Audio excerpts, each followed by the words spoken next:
Australia is the greatest nation on earth, and at the referendum last year, Australians told the elites they want to keep it that way. Is 2024 the year mainstream Australians continue to secure our way of life, or will the elites strike back?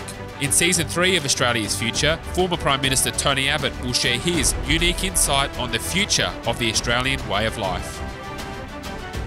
Hello Tony, and g'day to all of our listeners. Great to be back for another episode of Australia's Future with Tony Abbott. Today we'll be discussing some key issues, including the future of the AUKUS deal given the submarine challenges. We'll be discussing Tony Abbott's comments regarding President Trump and Ukraine. And we'll also be discussing the Irish referendum, the very significant no vote delivered there, plus many other key issues. Tony, great to be back for another chat. Thanks, Dan. Wonderful to be here as always. Great. Well, let's start with AUKUS and the issues pertaining to the acquisition of the nuclear submarines. The Prime Minister has said that AUKUS is going to continue, that it's not under threat, despite what appears to be a potentially significant delay to the provision of the Virginia-class nuclear-powered submarines from the United States. Tony, can you talk us through what do you think is happening here? Is this just a normal sort of issue that might come up in the acquisition of any sort of defence material, or are you concerned that the capacity for us to acquire those subs may actually be now at risk? The first point to make, Dan, is that the AUKUS deal is of immense importance. Not only does it lock us in to our traditional military alliances with the United States and the United Kingdom, but it's also a sign that the principal countries of the Anglosphere want to work together for the greater peace and security of the wider world. So it's a very significant agreement. I reckon that it's at least the most significant strategic agreement that Australia has made since the ANZUS Treaty back in the early 1950s. So I don't want anyone to be under any misapprehensions about just how important AUKUS is. Now, obviously, the flagship, so to speak, of AUKUS is the nuclear submarine arrangements, and it is critical that Australia get a very effective next-generation submarine as soon as possible. It does concern me that apparently the United States is slowing down its own acquisition of the Virginia-class submarines, because I think that will impact on delivery timetables for us. And frankly, we need a better submarine deterrent as soon as possible, preferably today, if not today, tomorrow, if not tomorrow, the day after, and so on. And I must say, the slowdown in America's own acquisition program does reflect what strikes me as the disconnect between people's rhetoric about the urgency of our strategic circumstances and the relative lack of urgency in the rearmament of the West in the face of those circumstances. What's happening in Ukraine is of itself diabolical. The Russian dictator's attempt to extinguish the independence and freedom of Ukraine. But should it succeed, the ramifications for the whole of Europe are immense. Then, of course, we've got the ongoing difficulties in the Middle East, which could easily become much worse very quickly.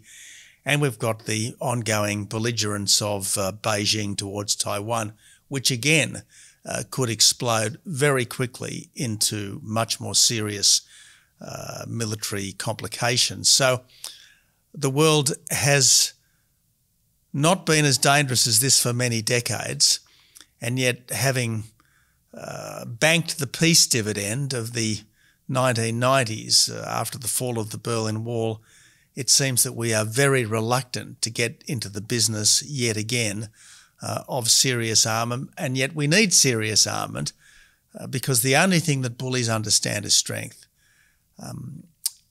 And the best way to deter a bully is to make it crystal clear to the bully that his aggression will not succeed, that he will pay a very high price for any aggression that he cares to undertake. One thing I can't get my head around, Tony, and maybe you can help me out, I don't understand why this takes so long. So we're told that under the best case scenario, we'll be getting these nuclear powered subs by 2032. And it's not until 2042 that we'll have the capacity to produce our own British designed AUKUS class submarines in Adelaide. Why can't we get this done sooner? Is it, I can't comprehend, if these dangers, clearly everybody understands these dangers. To me, it just seems unacceptable to be waiting a minimum of 7 or 8 years to get this acquisition. By then it's going to be too late, isn't it? Well, I probably should also remind our listeners that had we pushed ahead with the Japanese submarine deal in 2014 and 2015, we would be getting our first Japanese submarines about now, which would be much more satisfactory, because while the ultimate AUKUS submarine will be a better product, there's no doubt about that. Yep. Nuclear submarines are just far better in terms of their range, their endurance, and ultimately their stealth than diesel-electric subs. A new and upgraded submarine would certainly be better than extending the life of our rather tired Collins-class submarines. So that's the first point to make. Yep. The second point to make is I absolutely share your frustration. Many times I would say to our defence planners as Prime Minister, look, whole classes of warship were conceived, designed, built and put into service in the Second World War in a couple of years, let alone a couple of decades. Yep. And the I suppose, extraordinary slothfulness that seems to infect military planning, procurement planning, is a mystery to me. And I think at times like this, a dangerous mystery, an absolutely dangerous mystery. The other difficulty, which I think is unique to Australia, is our determination to fiddle, our insistence that everything be somehow retwigged for our own conditions, as if the atmosphere of the southern hemisphere is different from the northern hemisphere, or the water of the southern hemisphere is somehow different from the southern hemisphere. I mean, it is bamboozling, and I think potentially alarming that we haven't been able to develop a culture in our own defence procurement of simply taking the best that is currently available from our friends and allies and getting it quickly, if needs be, built overseas, and then if we are determined, as we probably should be, to build up our own defence industrial base, then down the track, building it in Australia, but not in ways which compromise our ability to get the military equipment that we need as quickly as possible. Now, right now, there are two things, Dan, that I think we need to be doing. First of all, we need to be better deploying our existing defence assets. I think it's a scandal that we didn't respond positively to the American request for a frigate for the Red Sea. I look out from my office window over Garden Island, our principal naval base, and I've got to say, I can tell using my own eyes that our frigates are not fully deployed. Yeah. They are not fully deployed. They are mostly sitting at Garden Island, and why couldn't one of them be at the Red Sea right now and for an extended period of time? So we should be better deploying our existing assets. I think we should be rotating ships and planes through bases in southern Japan. I think that would send a very clear message to Beijing that it's not going to be China versus Taiwan, 1.4 billion people versus 25 million, but aggression across the straits could easily be China versus the world, or certainly China versus a powerful alliance of determined democracies. And frankly, I don't see why we aren't rotating some of our fast jets through the British bases in Cyprus, where they could help with these airstrikes on the Houthis that are causing so many problems in the Red Sea. So So I think there's a lot more that we can be doing right now that would indicate our seriousness as a country and that would contribute to the overall security of the world. And Dan, don't get me started on what more we should be doing for Ukraine. I mean, plainly we should be giving them more Bushmasters. Plainly we should have given them the Hawkeye light armoured vehicle. Plainly we should have made the Taipan helicopters that we were phasing out available to the Ukrainians. So we are talking very tough, but that's not how we're acting. We are quite rightly pointing to the serious strategic dangers we face as a country and as a Western alliance, but our actions belie our words, and that's one of the many things which right now must be emboldening those who wish us harm. And building on that, Tony, you had a pretty wide-ranging interview with Paul Kelly at The Australian, published earlier this week. It goes to a lot of the points that you were just making. You were fairly laudatory towards President Biden's State of the Union as it relates to the Russia-Ukraine situation. And I think it'd be fair to say express some reservations about a Trump presidency or a prospective Trump presidency as it relates to that particular matter. Can you let our viewers and listeners know who may not have as yet read the article, what your main sort of points were to Paul Kelly? Well, Dan, one thing I'm careful to be is not publicly critical of the leader of the free world, whether it's the current leader of the free world or the prospective leader of the free world. And I'm certainly not one of those people who are in the Trump derangement camp or indeed in the Trump fascination camp. I think that as president, Donald Trump did quite a lot of good things. I think he was a much better president than he's normally given credit for. But what does worry me is the isolationist tendencies which have always been present in the United States and which currently seem particularly strong inside elements of the Republican Party. Now, I can understand that America has really created the modern world. I mean, Britain was an exhausted titan after the Second and First World Wars. Britain really handed the baton of leadership to the United States. Thank God it did, and thank God the United States has carried the baton so wonderfully well for the last 7 decades. But for America's massive expenditure of blood and treasure, the world would be nothing like as free, as fair, as rich and as safe as it has until recently been. So all credit to America. Now, I can understand why many Americans think, well, other countries have benefited much more from all of this than we have, and that's true. Post-war Germany, post-war Japan, post-war Europe, the countries of East Asia, all of them have advanced amazingly thanks to the world order which America put in place and guarded and extended. So I can understand why Americans are a little impatient at the burdens they've been asked to carry, are a little resentful at the fact that the benefits have perhaps accrued disproportionately to others. But America remains the indispensable country.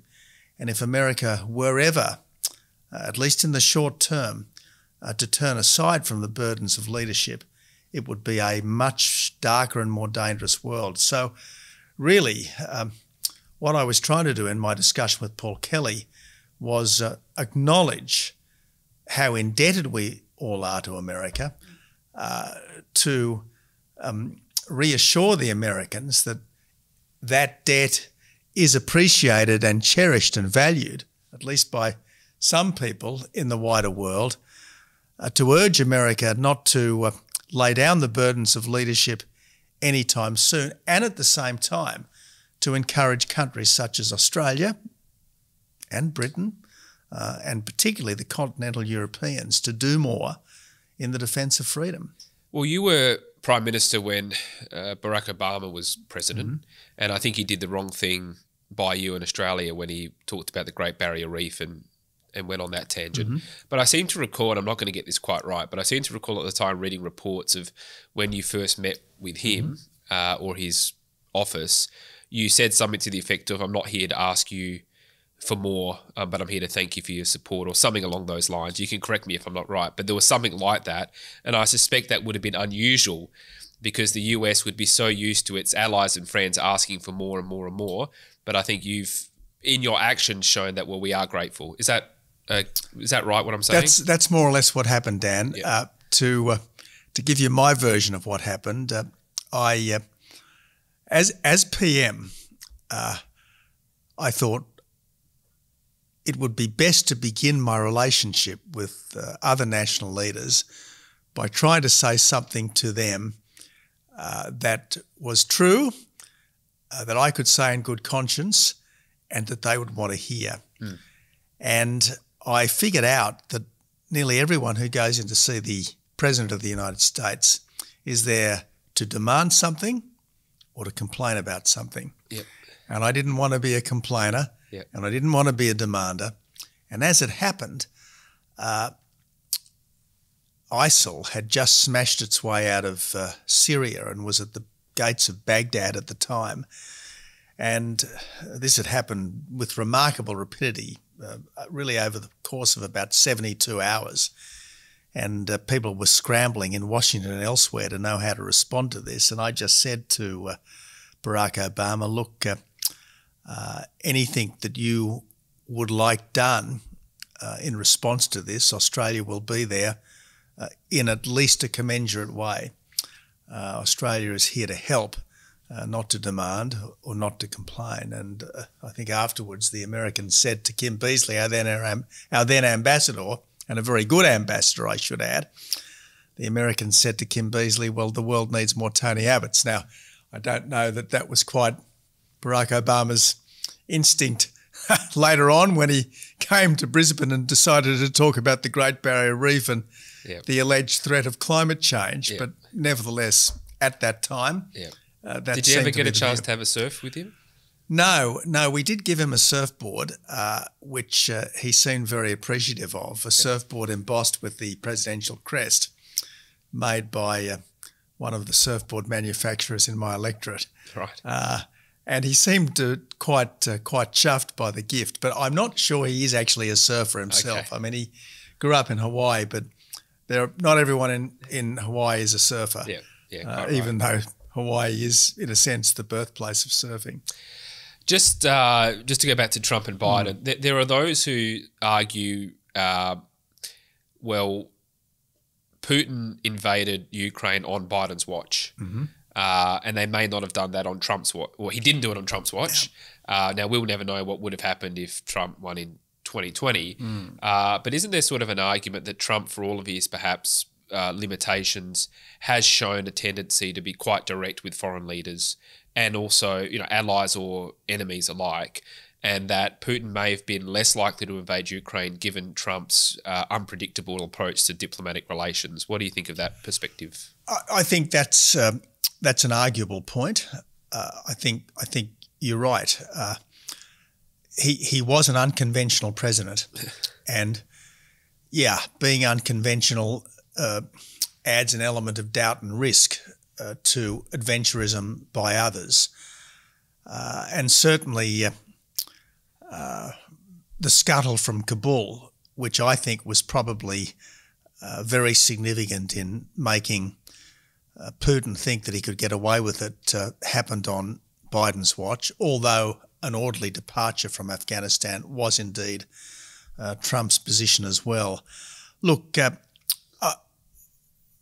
regardless of what were the circumstances surrounding the Russian dictator's motivation, what he has done and is doing in Ukraine is simply wrong.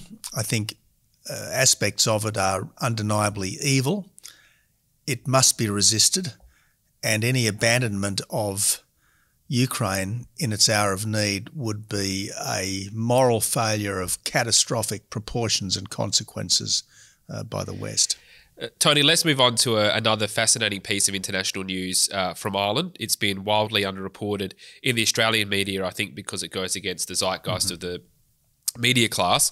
On the 8th of March, there were 2 referenda held. The first was in relation to a proposal to what was said to expand the constitutional definition of a family to include quote-unquote durable relationships outside of marriage. In effect, that would have heavily diluted the role of marriage in society. And the second proposal was to replace references to a woman's, quote, life within the home, end quote, and the constitutional obligation to endeavour to ensure that mothers shall not be obliged by economic necessity to engage in labour to the neglect of their duties in the home, end quote, and to replace that with a new gender-neutral article that basically erased references to women. Both of those proposals were summarily rejected. The first had a 68% no vote and the second a 74% no vote, and that was the highest no vote in the history of referenda in Ireland. Those who campaigned against it, and I just want to read this out to you just quickly, Tony, one of the lead campaigners who had opposed the moves, her name is Maria Steen, and she made this argument. This was back in 2022 or 23. She argued this, as in the referenda proposals, is the latest example of the gender-erasing mania that has gripped society of late. It started long ago with the erasure of feminine suffixes, and then it talks about replacing breastfeeding with chest feeding, removing expectant mothers with pregnant people, and so forth. So the no case was not just about the particular details; it was about the broader woke identity politics agenda of the political class. I think it's fascinating at how significant the defeat was. And I'm just interested in your perspective, Tony, on what it says about the broader situation of Western societies. Well, Dan, you're right. It has been very much underreported here in Australia. Indeed, it was only after it had been defeated that I even knew that these referenda were taking place. I guess what it says to me is that on topics where you ask the people, you're going to get a fairly conservative, common sense response. In countries which are essentially successful, and Ireland, like Australia, is a pretty successful society in terms of the daily life of most people, notwithstanding, historical issues. Today, it's a pretty successful society. And if you ask the people in a successful society to change something, particularly something that goes to the heart of how they have traditionally seen themselves, there appears to be a reluctance to do so, unless there is some obvious difficulty. We've talked about this in the context of the voice referendum in Australia. So look, I find the Irish result encouraging, because the people of Ireland have overwhelmingly rejected a woke-inspired change, and that is encouraging. On the other hand, I don't think any of us can be complacent about these results, because so much that happens in a sense regardless of the people. I mean, so many of the big social changes of recent times in this country haven't even been driven by the parliament, let alone by the people. They're things which have been driven effectively by the long march of the left through the institutions. I mean, the decolonisation, in inverted commas, of the school curriculum, the near-universal flying of the Indigenous flag co-equally with the national flag. The people have never been asked about these things. The ubiquity of acknowledgements of country, as if it belongs to some of us rather than all of us. I mean, these things have all crept in without the parliament ever being asked, let alone the people being asked. So what I think we've seen in Ireland, as we saw in Australia with the voice, is the public being appropriately careful and cautious about change, which might have long-run ramifications for society, which might have a whole lot of unintended consequences. And I think the vote against the Voice in Australia was a vote against separatism. Fundamentally, it wasn't just the detail or lack of detail of the Voice as such. It certainly wasn't a vote against consulting with the people affected before decisions are made. Yeah. It was a vote against race-based or ancestry-based separatism, and I suspect the Ireland vote is a vote in favour of acknowledging the importance of families and recognising that some kind of formal bond, preferably legal and sacramental marriage, is very important in keeping families together. Yeah, and what's so interesting to me, Tony, I mean, you and I have talked about the idea of peak, you talk about peak insanity or peak woke, and it's not as if the Irish have voted always against social change. So just to give you a couple of examples, they voted overwhelmingly in favour of essentially making divorce easier by removing sort of a time period before divorce could be initiated. They voted in favour of what was essentially an expansion of access to abortion by allowing the Parliament to legislate, whereas previously it had been prohibited in the Constitution. And they also voted in favour of same-sex marriage by about the same margin as what happened in Australia. So I think what you're sort of seeing, and I'm not suggesting those are what you would call quote-unquote woke issues per se, but you have seen, I think, in Western societies an element of social change that has in large part been endorsed by a majority of the electorate. But now I think what you're seeing with Brexit, with the Voice, with the Irish referenda, I would argue with Trump to an extent in 2016 and other developments in Europe, you are sort of seeing, well, hang on, things are going too far and these changes are now becoming actually fundamentally changing who we are and our way of life. So I agree with you that the political class will always find a way to do what it wants unless you stop them. And that's the concern I have, is they just won't put votes to the people anymore. But I think it's encouraging that across Western society we're starting to see some pushback. And yeah, I think we should be encouraged as long as we don't become complacent. I mean, back last year when we were talking about the Voice, I think you and I might have made the point that there was a big difference between the same-sex marriage plebiscite and the Voice referendum, because the same-sex marriage plebiscite was asking people, at least in some respects, to vote in favour of equality, whereas the Voice was, in important respects, asking people to vote in favour of inequality. So I thought that I didn't think that the same-sex marriage plebiscite was in any way a kind of an augury in favour of the Voice, given that one was about equality, was claimed to be about equality, and the other was definitely about inequality, creating inequality. But what we really need, Dan, is we just need more people in leadership positions who are prepared more often to stand up for the enduring values and verities of our culture and our civilization, because it's the creeping wokeness that doesn't get put to a vote, which has been the real problem over the last couple of decades, and it's been the politeness and I suppose the lack of conviction of people whose normal role it is to stand up for tradition, to stand up for precedent, to stand up for existing institutions, which has led us into our current predicament. I mean, the point I keep making, a majority that stays silent does not long remain a majority, and I think too many of us have been too quiet for too long, either through assertive politeness or perhaps a lack of conviction.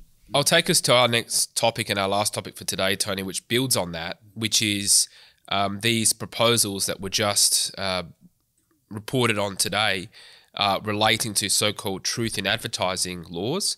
Now, based on reports, the idea would be that the Australian Electoral Commission would be tasked with adjudicating on the truthfulness of election advertisements. This is, I think, one of the most significant attacks on our democracy and freedom of speech that you could possibly think of.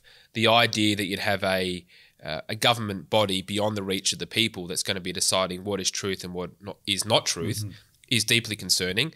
This also comes on the back of the government's proposed misinformation laws, which would empower the Australian Communications and Media Authority to come up with its definition of truth as it relates to misinformation online. I think this is retribution of the political class against the public for voting no on The Voice. And essentially what this will do is it'll go some of the way to outlawing political opposition to the Albanese government, because I don't think they have the confidence to win arguments in the public anymore, having lost The Voice. So I'm deeply concerned about what is happening. I'm interested in your thoughts and perspective on what these kind of laws might mean for debate in our country.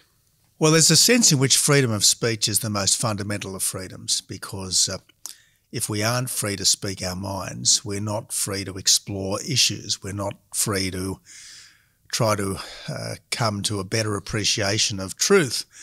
So it is the most fundamental of freedoms, and I think it is challenged, maybe threatened by these sorts of measures.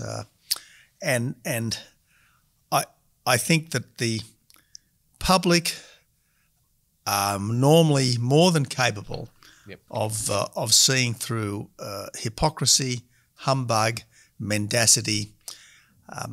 I know my successor was very exercised by the so-called Medi-scare of the 2016 election campaign.